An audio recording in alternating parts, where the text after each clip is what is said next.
Hi, welcome to Gamers Web. My name's Mark, and in this video I'm going to take a look at the Into the Wasteland supplement for Fallout Wasteland Warfare from Modiphius Entertainment. Let's check it out.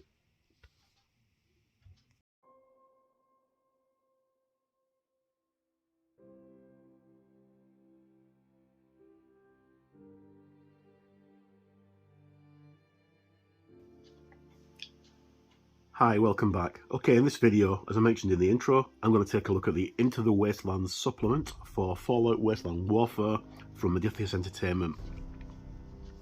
This was very kindly sent to me by the guys over at Modiphius, so many thanks to Ben, Chris and Sean. So let's crack on. Okay, so this is the latest in a series of supplements. I've already covered the Wasteland sourcebook, the first Wasteland spell, which covers the Commonwealth, which is this one. This one's really good. I really enjoyed that. My full written review is that's coming this weekend as well. Well, this is something completely different. This gives you a lot more scope. Okay, so let's have a look on the back. So for Fault Dwellers, there are a few sites less striking than the initial gaze into the horizon of the wasteland. Ruins dot the landscape, irradiated rivers cut its surface, and as far as the eye can see, there appears to be nothing more than death and decay. And whilst the wasteland is many things, dangerous, deceptive, one thing it isn't is certainly isn't is dead. Life teems in masses across the scarred plains. Rad stags, brown greys upon the sparse flora, feral ghouls feverishly roam the ruins of long abandoned cities, and rad scorpions lurk just below the surface of the earth. In short, the wasteland is alive, and assuming anything to the contrary is a guarantee of a swift and surprising demise. Welcome to the wasteland. It's time to meet the locals.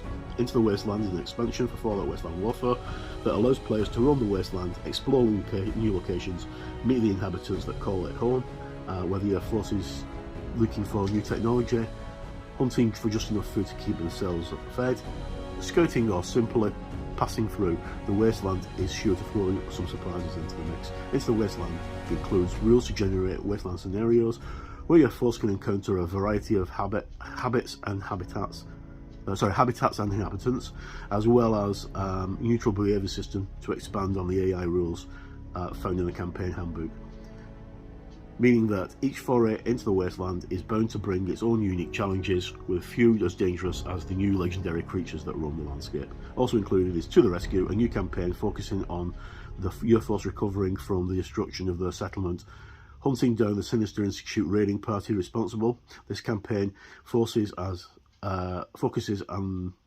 exploring the wasteland scenarios, habitat rules with a bare bones force, gathering supplies, and many more.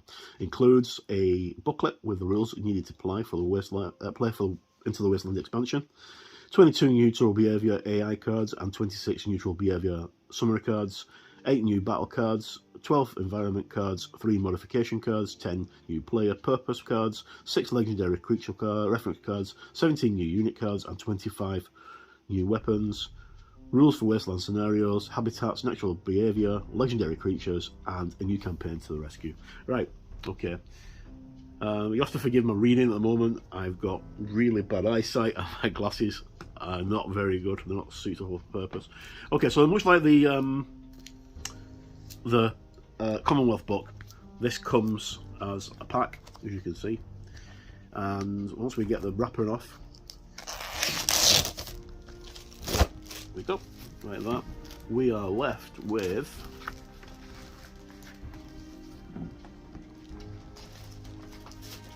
the back cover, which is just a piece of an insert paper, and then we also have the book itself, which is not very thick.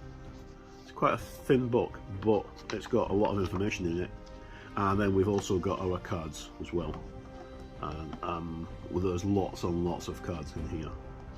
So we have got our behaviour cards, which are these things here: instinctive behaviour, item cards, what else have we got?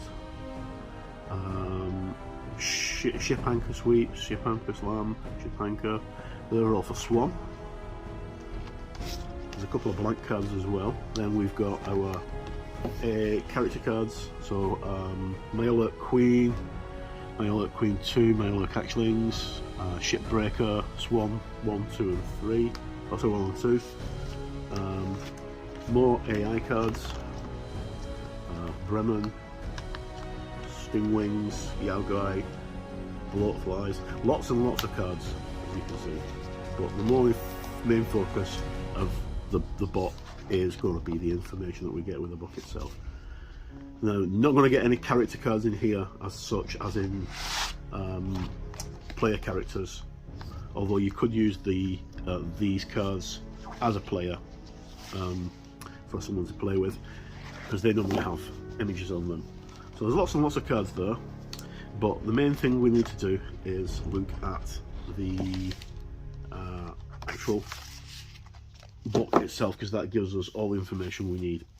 We also get these here, which is like random battlefields.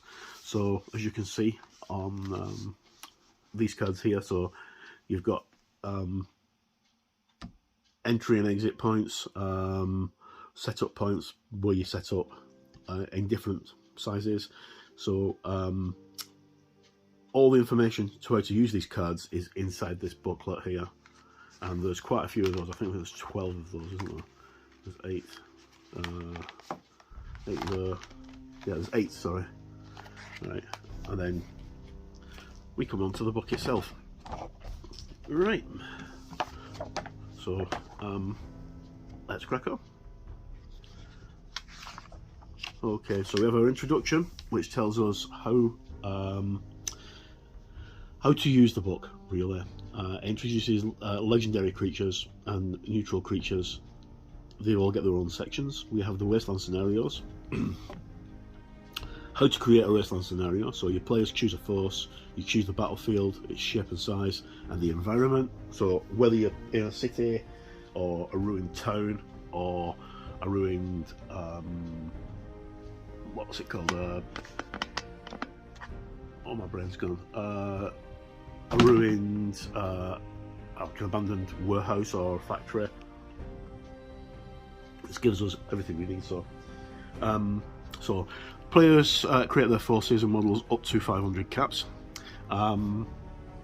If you're new to Fallout Wasteland Warfare, all the models, when you're playing against another opponent or against an AI, use caps to determine how much how expensive they are, ranging from cheap as chips like 7-8 caps, all the way up to like a massive 150-200 caps for characters like Paladin, Dance and Swan and what have you, and 1,000 caps in the case of the Levity Prime. Okay, so Wasteland scenario battlefields come in various shapes and sizes, comprised of multiple 1 foot by 1 foot sections, so black by black, which is these here.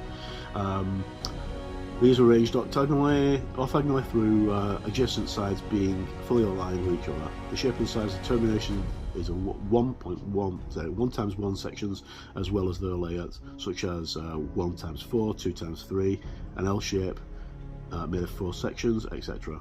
So that's how we set up our battlefield. There's more details later on how to do it.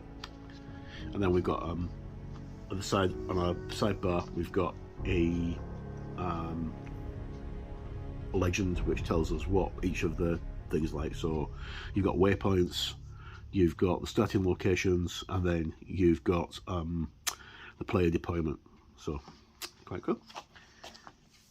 And we go further through, we have the player's purpose, what you're wandering through the wastelands for, what kind of things you're going to expect, so like token placement, general debris, so what kind of stuff is actually down there, how many investigation markers you're going to put down, how many danger markers, all that kind of stuff, searchables.